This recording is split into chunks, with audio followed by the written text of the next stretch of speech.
अमरावती महानगरपालिकेमार्फत स्वच्छ भारत अभियानांतर्गत नव उमेद हाट जुन्यातून नव्या उमेदीकडे हा विशेष उपक्रम 19 नोव्हेंबर 2025 रोजी वडाळी बगीचा पार्किंग परिसर अमरावती येथे यशस्वीरित्या आयोजित करण्यात आला। सकाळी 8 ते संध्याकाळी 5 या वेळेत पार पडलेल्या या हाटमध्ये शहरातील नागरिकांकडून कपडे, पुस्तके, खेळणी, भांडी, पादत्राणे आणि घरगुती वस्तू स्वच्छ स्थितीत संकलित करून वडाळी स्लम क्षेत्रातील गरजू कुटुंबांना विनामूल्य वितरण करण्यात आले।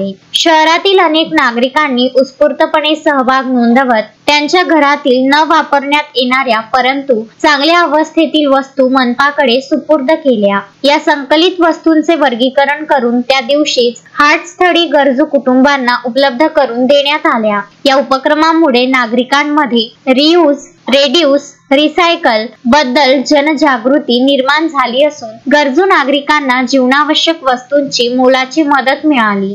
आयुक्त अमरावती महानगरपालिका सौम्या शर्मा यांनी या उपक्रमाबाबत समाधान व्यक्त करताना सांगितले की नव उमेद हाट हा उपक्रम केवळ जुन्या वस्तूंचे संकलन नसून सामाजिक बांधिलकीची जाणीव जागृत करणारा उपक्रम आहे। महानगरपालिका अमरावती द्वारा आमचे RRR रिड्यूस, रिसायकल आणि रियूज सेंटरमध्ये जमा झालेली वस्तू जो नागरिकांनी दिवाळीच्या नंतर जमा केली होती तिथे आज वडाळी परिसरात काहीतरी गरजू व्यक्तींना वाटप करण्यात आलेली आहे आणि मला खूप चांगला रिस्पॉन्स भेटला आहे। त्यामुळे मी सर्व अमरावतीकरांना अशी विनंती करते, सध्या थंडीचा हवामान असल्यामुळे आपल्याकडे जे गरम कपडे, स्वेटर, जॅकेट, कंबल अशी जुनी जी वस्तू आहे तर तुम्ही नक्की त्याला आपल्या RRR सेंटरमध्ये डोनेट करावी, डिपॉझिट करावी, जेणेकरून आम्ही आपल्या शहराचे जे इतर गरजू लोक आहेत ज्यांना ही सध्या जॅकेट, स्वेटर यांची गरज आहे त्यांना आपण त्यांच्यापर्यंत पोहोचू शकतो। धन्यवाद।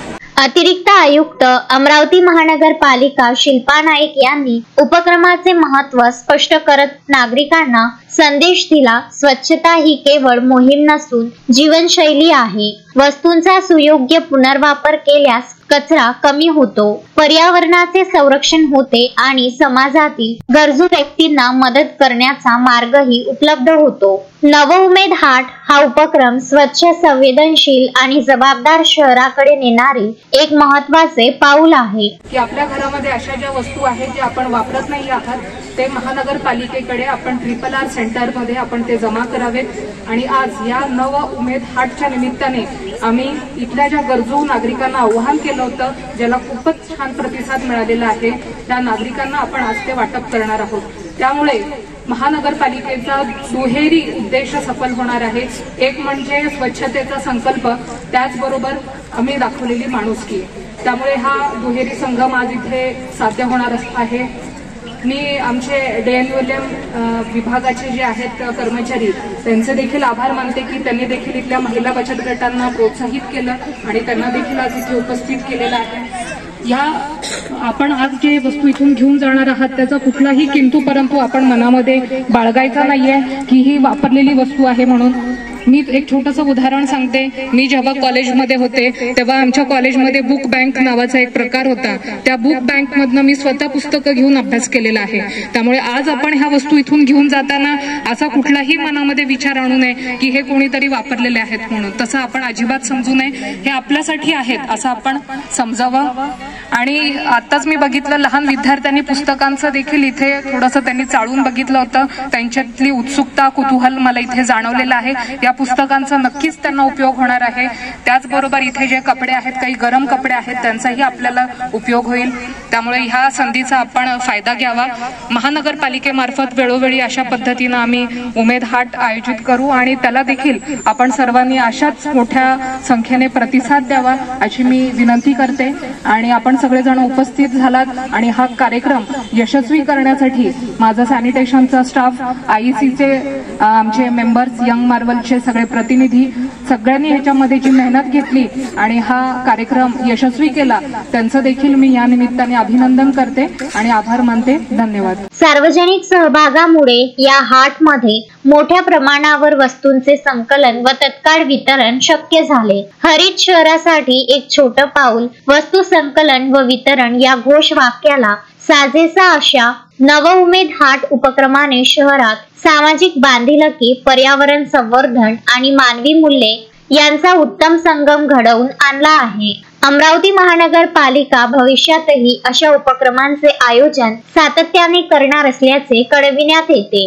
असे पण विचार यायला पाहिजे की ह्या वस्तू ज्या आहेत ह्या वस्तू इतरांच्या कामी पडल्या पाहिजे, कारण की प्रत्येकाची परिस्थिती ही वेगवेगळी आहे।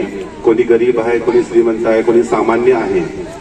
तर आपल्याकडे आहेत वस्तू, आपण जीवन जगत असताना दुसऱ्यांचा सुद्धा विचार केला पाहिजे। तर अमरावती महानगरपालिका यांनी हा कार्यक्रम या ठिकाणी असा आयोजित केलेला आहे की आपल्याकडे असलेल्या ज्या वस्तू ज्या आपण वापरतो आणि काही दिवसांनी आपण ठेवून देतो, तर त्या वस्तू इतरांच्या उपयोगी सुद्धा पडलेल्या पाहिजे। जसे आपण ते कपडे घालतो किंवा पुस्तक आहे किंवा इतर भांडे आहेत, आणखी चेअर्स आहे, जे काही असतील ज्या वस्तू घरी ज्या वापरतो आपण त्या ठेवलेल्या वस्तू म्हणजे न वापरून ठेवलेल्या वस्तू आणि त्याचा उपयोग आपण करत नाही त्या दुसऱ्यांच्या सुद्धा उपयोगी पडल्या पाहिजे असा आपण या ठिकाणी कार्यक्रम आयोजित केलेला आहे। रिड्यूस, रियूज आणि रिसायकल ह्या कार्यक्रमाचं नाव आहे। तर आपण आमचे महानगरपालिकेचे स्वच्छता विभागाचे कर्मचारी यांनी आपल्याला घरोघरी जाऊन आपल्या ठिकाणी सर्वांकडे येऊन त्याचं काउन्सिलिंग केलेलं आहे आणि आपण सर्वांनी खूप चांगल्या प्रकारे आम्हाला प्रतिसाद दिलेला आहे। या ठिकाणी खूप या ठिकाणी कपडे, पुस्तकं आणखी इतर वस्तू या ठिकाणी जमा झालेल्या, आपण सर्वांनी प्रतिसाद दिला चांगला, सर्वांनी सहकार्य केलेलं आहे। असंच आम्हाला नेहमी सहकार्य करत राहावं अशी मी या ठिकाणी अपेक्षा बाळगतो। या ठिकाणी एक लगेच शुभेच्छा द्यायला या कार्यक्रमासाठी येणारच आहात, पण आपल्याला जे आवश्यक वस्तू आहे त्या पण आपण इथून घेऊन जाऊ शकता किंवा या ठिकाणी आपल्याला ज्या गरजेच्या वस्तू आपल्या घरी नसेल त्या आपण या ठिकाणी देऊ शकता। म्हणजे टू इन वे कार्यक्रम आहे, म्हणजे घेणे आणि देणे या आपली हे आहे। त्याचप्रमाणे या ठिकाणी एक बॅनर लागले एक छोटा आपल्यासाठी, आजपासून मी सिंगल यूज प्लास्टिकचा वापरणार नाही। तर आपल्याला सगळ्यांना विनंती आहे की सगळ्यात जास्त यूज प्लास्टिकचा आपण जो सामान्य नागरिक असतो तो सगळ्यात जास्त करतो। तर आपण जर आजपासून ठरवलं की मी कॅरी बॅग वापरणार नाही तर एक चांगला बदल अमरावती शहरात होईल। कॅरी बॅगमुळे काय होतं की सगळं त्या नालीत अडकतात, नंतर मग पुढे नाली चोकोप होतात, त्या सगळ्या गोष्टी होतात। तर आपण आजपासून ठरवलं की मी पिशवीच घेऊन जाईल किंवा एखाद्या वेळेस आपल्या घरचे जे कपडे असतात आपण त्याच्या पिशव्या बनवू शकतो। तर आपण या प्रकारे जर कामकाज केलं तर येणाऱ्या काळात अमरावती ही प्लास्टिक विरहित होईल आणि आपल्या सगळ्यांचं जे आपल्याला कचरा दिसतो कचऱ्यामध्ये सगळ्यात जास्त प्लास्टिक राहतात। म्हणून आपल्याला सर्वांना विनंती आहे की आपण आजपासून ठरवावं की कमीत कमी आपण आजपासून सुरुवात करावी आणि कापडी पिशव्याचा वापर करावा। Vidarbha news bureau, Amravati. Shraddha family shopping में जाएंगे हम सभी, साड़ियों की नई डिजाइन देखो यहीं से लाएंगे। श्रद्धा फैमिली शॉपिंग में जाएंगे हम सभी, लेडीज जेंट्स बच्चों की हर फैशन लाएंगे सभी। फैशन के सफर में आप भी आगे ही आगे बढ़ते चलिए, क्योंकि बिजीलैंड का सबसे बड़ा आलीशान भव्य showroom Shraddha family shopping and mall, Busyland complex, Nandgaon Peth, Amravati.